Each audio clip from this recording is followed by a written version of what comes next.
Hello et bienvenue dans ce nouveau mercredi pour le Vogue du Dev Perso. Aujourd'hui, nous allons parler émotions. Alors, oui, quand on fait ça, on parle d'émotions, on pense tout de suite à ça. Hein. Les émotions, c'est le cœur qui bat. Les émotions, c'est aussi la colère, c'est aussi la tristesse. Et les émotions, pour beaucoup, je m'en suis rendu compte en travaillant avec différents clients, pour beaucoup de personnes, les émotions, finalement, ça paraît normal, on a tous des émotions, quoi. C'est la colère, la tristesse, la joie, bon bah voilà, y a pas de quoi... Oui, sauf que pour certains, c'est pas si simple. Parce que pour certains, les émotions submergent, parce que pour certains, parfois on a l'impression qu'on ne sait pas d'où elles viennent, ces émotions. On a l'impression que tout va bien, et puis en fait non, on est triste, ou on est en colère, et on ne sait pas d'où ça vient. On sent cette sensation dans le corps de ne pas être bien, ça tire vers le bas, ça fatigue. Ou alors on a des grandes sautes d'humeur, on passe d'une émotion de joie à direct une tristesse infinie. Et on comprend pas bien tout ce qui se passe. Donc, pour beaucoup de personnes, les émotions, on va chercher à trouver une explication rationnelle. La plupart du temps, on cherche à intellectualiser pour expliquer les émotions. Or, une émotion, c'est tout sauf intellectuel. Une émotion, c'est organique. Une émotion, c'est notre corps qui réagit. C'est absolument pas notre tête. Notre tête, ça vient bien après. Parce que, comment ça se passe? Nous vivons, a priori, vous et moi, dans un univers, dans un monde où il se passe plein de choses en permanence. En permanence, nous recevons des tonnes d'informations, surtout aujourd'hui où on est abreuvé tout le temps d'écrans, de sons, de radio, de messages en permanence, en permanence, en permanence. Tous ces messages qui arrivent sont traités, tous, par notre cerveau, consciemment ou inconsciemment. En gros, notre cerveau, il a une fonction principale, c'est de nous maintenir en vie. Ensuite, il fait tout ce qu'il peut pour nous éviter la souffrance et nous donner le maximum de plaisir. En gros, l'info arrive de l'extérieur, par nos sens. Les 5 sens extérieurs, a priori, il y en a d'autres, mais on va rester là-dessus. Donc, l'info arrive de l'extérieur. Par le système nerveux, hop, ça va au cerveau. Le cerveau, il analyse tout ça. Est-ce que je connais, est-ce que je connais pas? Est-ce que ma vie est en danger, est-ce que ma vie n'est pas en danger? Si je connais, est-ce que c'est un bon souvenir ou est-ce que c'est un mauvais souvenir? Est-ce qu'il faut se méfier, est-ce qu'il ne faut pas se méfier? Est-ce que c'est agréable, est-ce que c'est désagréable? Tout ça est traité très très vite. Et en fonction de la réponse que va apporter notre cerveau en quelques fractions de secondes, eh bien, il y a tout un système qui va se mettre en place d'hormones, de neurotransmetteurs pour que nous puissions agir en réponse à cette information. Et l'émotion, c'est juste ça. C'est juste ce message qui arrive depuis notre cerveau, via notre système nerveux, jusqu'à notre corps pour nous dire ce qu'il y a à faire dans une situation donnée. C'est un message biologique, en fait, chimique, dans notre corps pour nous dire, dans telle situation, je te conseille d'agir comme ça.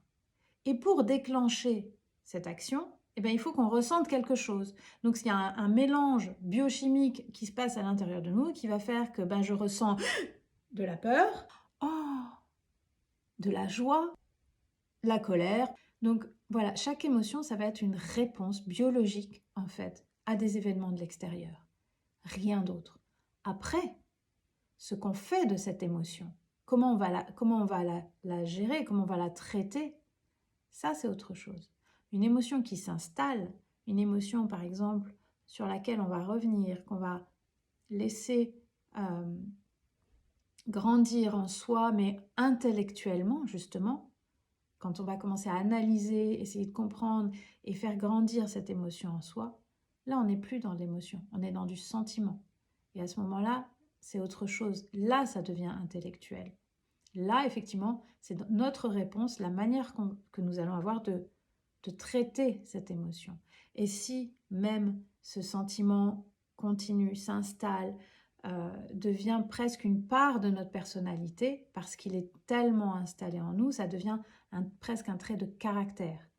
Et là, c'est ce qu'on va peut-être retrouver chez les personnes quand on dit oui, mais il est colérique, ou oh, elle est renfermée, elle est timide.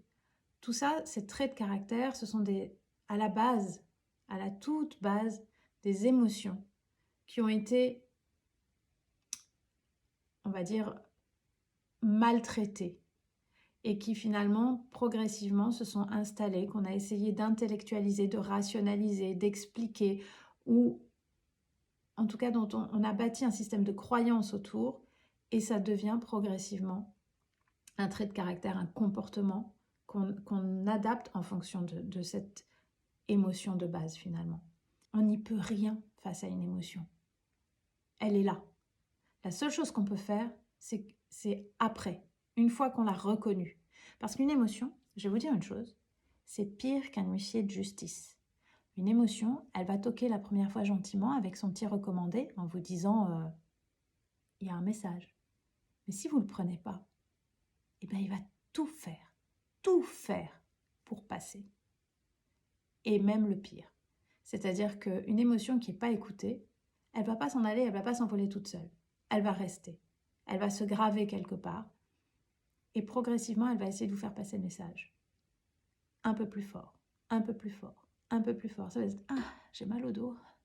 Qu'est-ce que j'ai pas écouté comme émotion là ?» Ou Ah, j'ai des aigreurs d'estomac chroniques. Et ça peut même aller plus loin. Pourquoi je dis que ça peut aller plus loin? Juste parce que, encore une fois, c'est un message biochimique, ça se passe dans le corps. C'est un mélange de neurotransmetteurs, d'hormones qui circulent dans le corps. Donc si ce sont des neurotransmetteurs et des hormones en lien avec la gestion d'un stress chronique, parce que une peur qui s'installe, une colère qui s'installe, c'est un stress chronique. Là, on crée progressivement un dérèglement sérieux. Et c'est pour ça que notre corps va être impacté finalement par ces émotions qui ne sont pas traitées. Vous voyez comment nos trois principales émotions, celles qui sont en lien avec notre survie, notre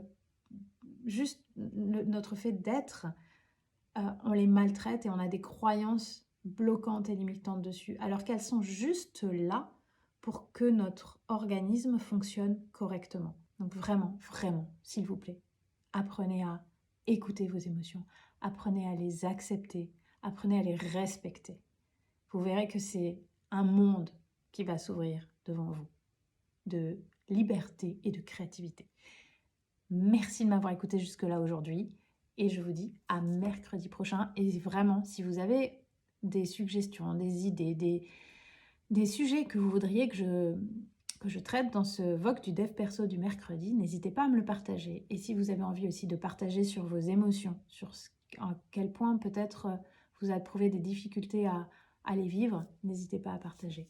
Je suis là pour vous répondre.